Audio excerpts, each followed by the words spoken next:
The cycle of civilization begins when history is infused with a particular religious idea or when a specific moral principle takes root. Likewise, it ends when the soul irrevocably loses its dominion over repressed instincts.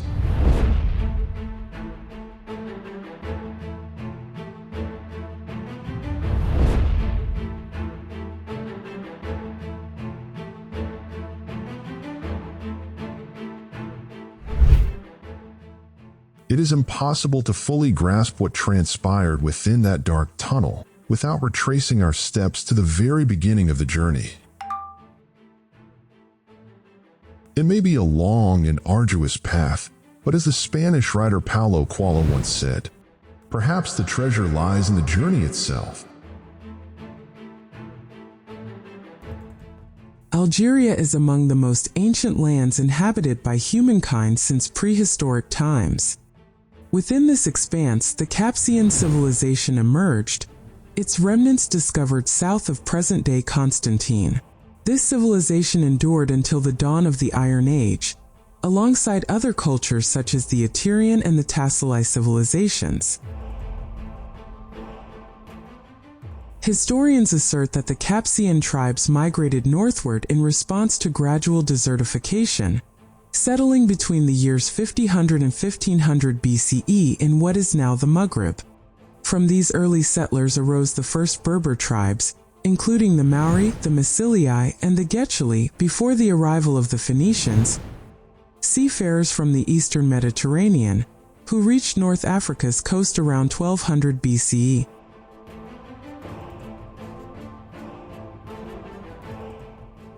The Phoenicians established trading posts along the northern shores of Algeria and Morocco, later founding Carthage in 800 BCE.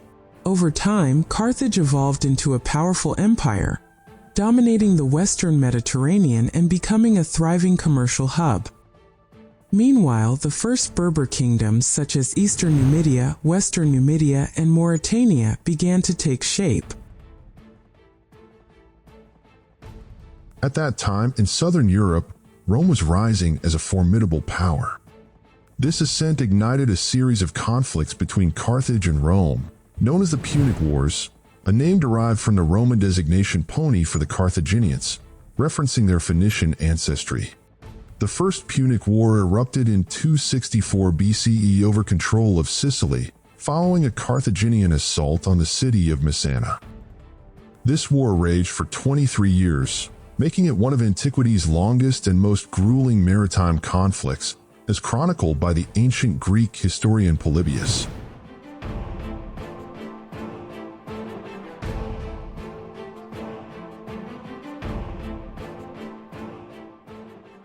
In 218 BC, the Carthaginian general Hannibal Barca launched a daring land invasion of Rome rather than attacking by sea. Departing from Cartagena in Andalusia, modern-day in Spain, he led his forces through southern Europe and across the Alps in one of history's most legendary military campaigns. His triumphs against Roman legions shook the empire, prolonging the war for another 10 years. However, Rome ultimately prevailed when its general, Scipio Africanus, decisively defeated Hannibal's forces. This marked the beginning of Carthage's decline, further accelerated by the alliance between the king of Western Numidia and Rome.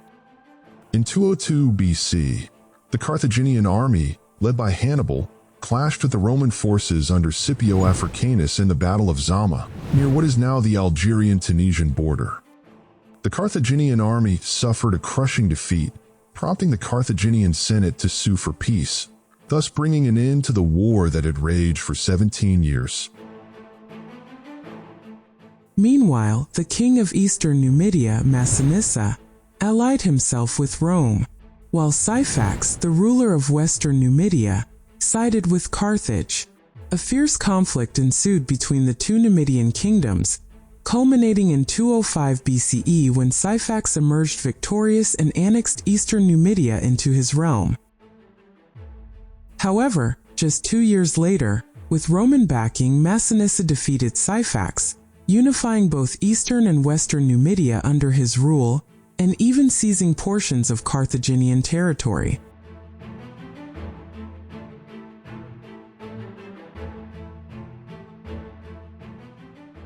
In 149 BCE, the Romans launched an attack against Carthage, igniting the Third Punic War, which ultimately led to the city's complete destruction and its annexation into the Roman Empire in 146 BCE. King Massinissa had long aspired to unify the Greater Maghreb, a vision Rome initially supported in its struggle against Carthage. Yet, fearing his growing power, Rome eventually deployed its own forces to curtail his ambitions. After Rome's decisive victory over Carthage, Massinissa's grandson, Jugurtha, succeeded in unifying Numidia under his reign. However, the Romans waged war against him, captured him, and he ultimately perished in a Roman prison.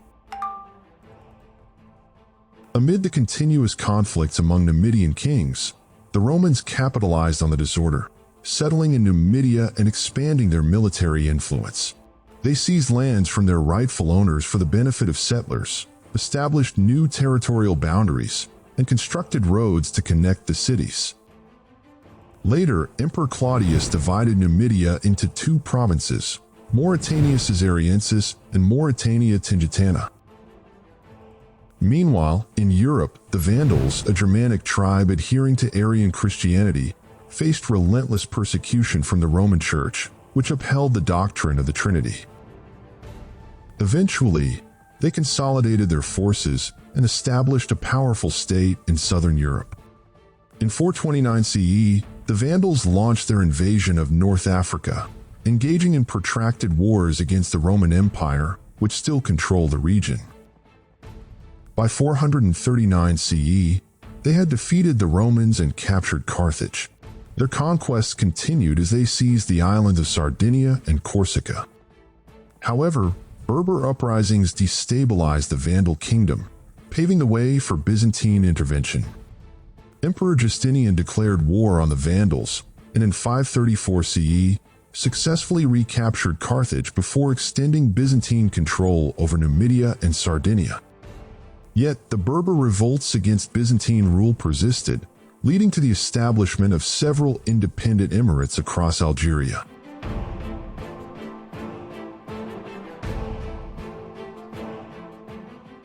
During this period, a formidable new power was emerging in the Arabian Peninsula, following the mission of the Prophet Muhammad, peace and blessings be upon him. Under the leadership of the rightly guided caliphs, the Islamic State rapidly expanded at the expense of the neighboring Byzantine territories. In 641, during the Caliphate of Umar ibn al-Khattab, may Allah be pleased with him, Umar ibn al-Az's annexation Egypt. From there, he advanced into Barca, then Tripoli, securing decisive victories against both the Romans and the Berber tribes allied with them.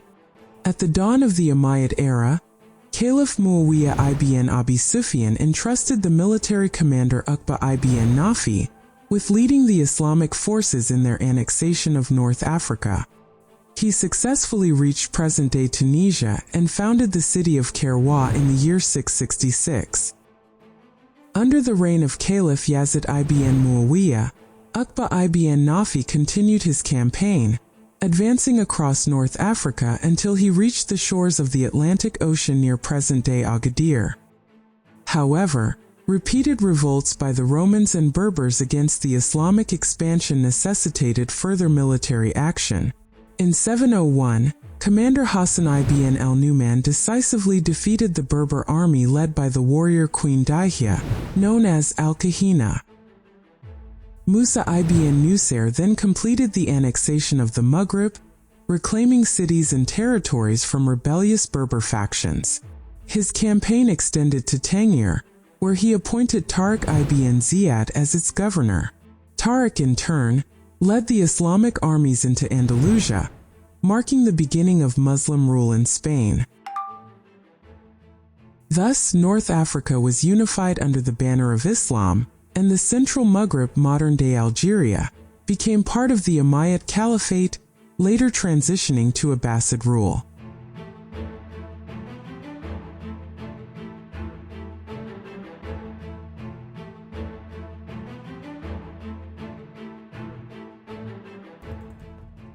In 784, Abd al-Rahman ibn Rustam established the Rustamid state, ruling from the city of Tahert, present-day Tiret. The Rustamid Dynasty adopted Abadi Islam, founded by Abd al-Rahman ibn Abad, as the official doctrine of their independent state, which had seceded from Abbasid authority. They also upheld the Berber language alongside Arabic as an official language.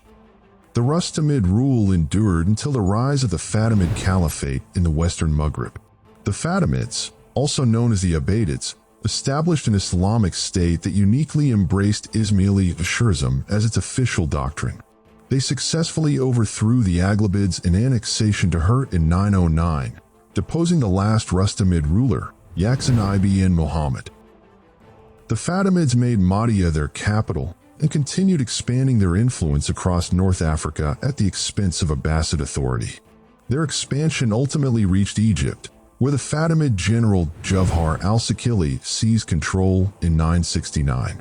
He founded the city of Cairo, after which Caliph Almohad ibn Allah relocated the Fatimid capital from Mahdia to Cairo, appointing Bulagan ibn Ziri as governor of Afriqiya, modern-day Tunisia and northeastern Algeria.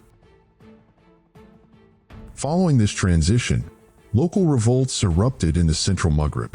The Zenata tribe seized Tahert, prompting Bulagan ibn Ziri to launch a brutal campaign to quell the insurrection.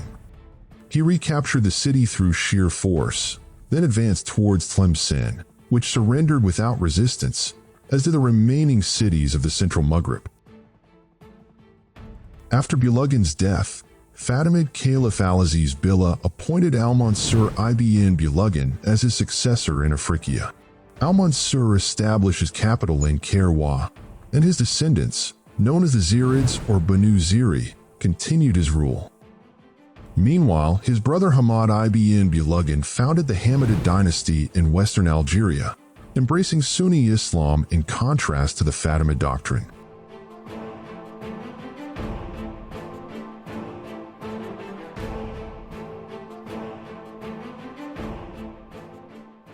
Al-Mansur was succeeded by his son, Badiz ibn al-Mansur, followed by his grandson Al-Mu'izz ibn Badiz. Early in his reign, Al-Mu'izz launched a military campaign against the Hamidids, but ultimately settled for controlling their territories through diplomacy, forging an alliance with his kin. The Zirid rulers continued their reign until severe drought struck the region, leaving it vulnerable. Seizing this opportunity, the king of Sicily launched a naval expedition against Mahdia. After a series of skirmishes, the last Zirid ruler, Al-Hasan ibn Ali ibn Yahya, fled to his Hamidid relatives in 1148. With no resistance left, Mahdia fell into the hands of the Normans, marking the end of the Zirid state. Earlier in the Western Maghreb, the Almoravid Dynasty had emerged around 1040, founded upon a reformist movement rooted in Maliki Sunni Islam.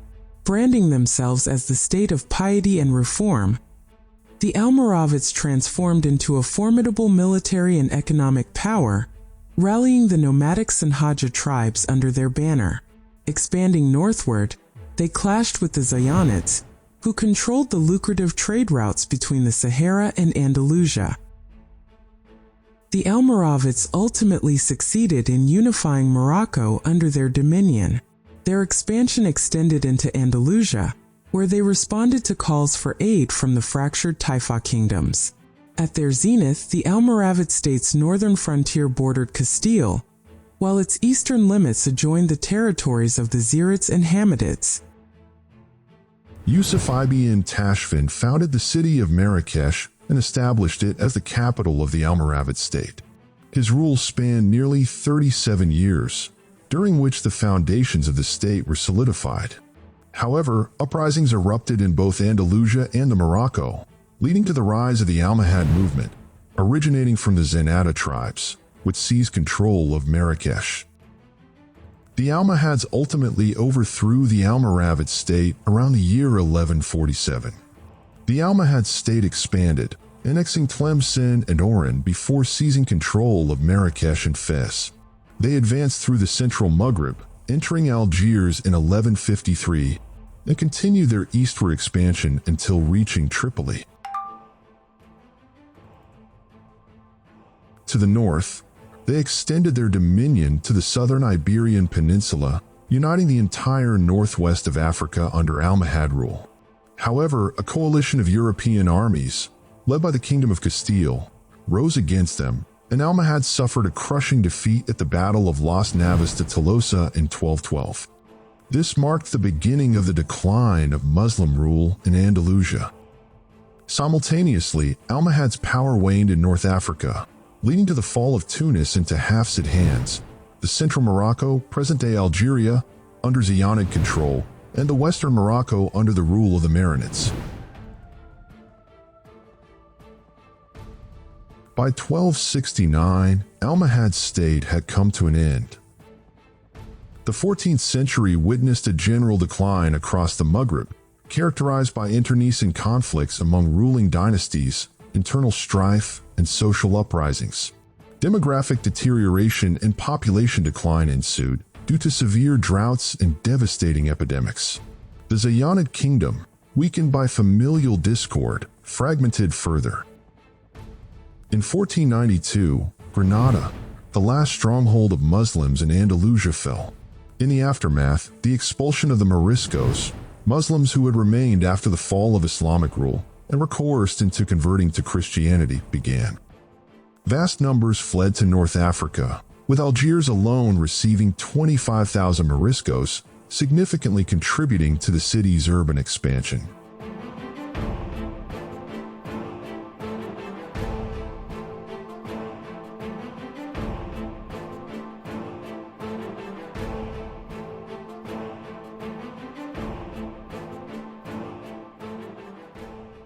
At the dawn of the 16th century, Spain embarked on campaigns to conquer coastal cities in Algeria, seizing Tlemcen, Oran, Bijaya, and several other towns.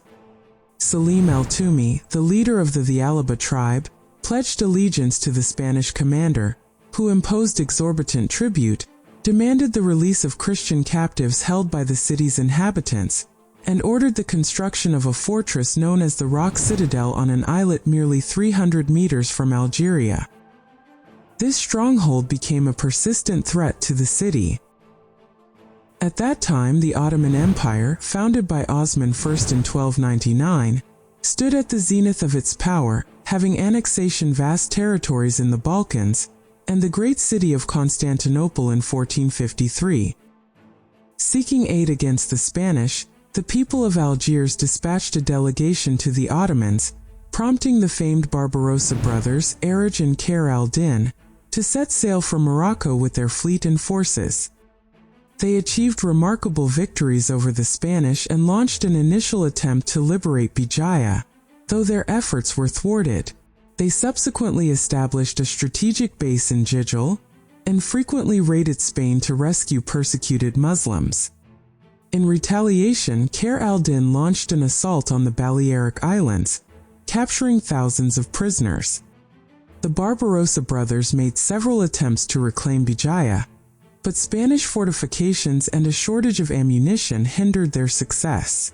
Eventually, the Ottoman Sultan dispatched 14 ships, along with reinforcements and a substantial cache of weaponry and supplies. With renewed strength, the brothers prepared for a decisive campaign. However, they chose to shift their focus towards Algiers instead.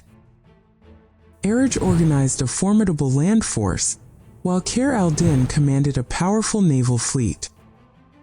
The Barbarossa brothers swiftly seized control of the city, and its people pledged allegiance to Aruj, proclaiming him a mir of jihad. By late 1516, a Spanish force advanced from Oran towards Algeria, but Aruj inflicted a crushing defeat upon them. His battles and victories continued unabated until the Spaniards ultimately succeeded in killing him in 1518. With Aruj's death, Algiers found itself besieged by peril on all sides. Khayr al-Din resolved to depart and wage war against pirates in the open seas. However, the people of Algiers proposed an alternative, forging an alliance with the Ottoman Empire to secure protection and support. He sent an envoy to Sultan Selim first, who was then in Egypt, presenting the proposal for Algiers to become part of the Ottoman realm. The Sultan readily agreed, dispatching a contingent of Janissary soldiers, artillery, and military supplies, while appointing Khayr al-Din as the governor of Algiers with the title of Beylerbey, an Ottoman designation meaning commander of commanders. Thus, Algiers became an Ottoman province, marking the commencement of Ottoman rule in the region. It is worth noting that historians have long been divided over this pivotal era. Some view the Ottoman presence as an occupation, while others perceive it as an act of support, reinforcing Algeria's Islamic identity and historical continuity. Be that as it may, we remain on the road toward the tunnel, and it seems the end is yet distant.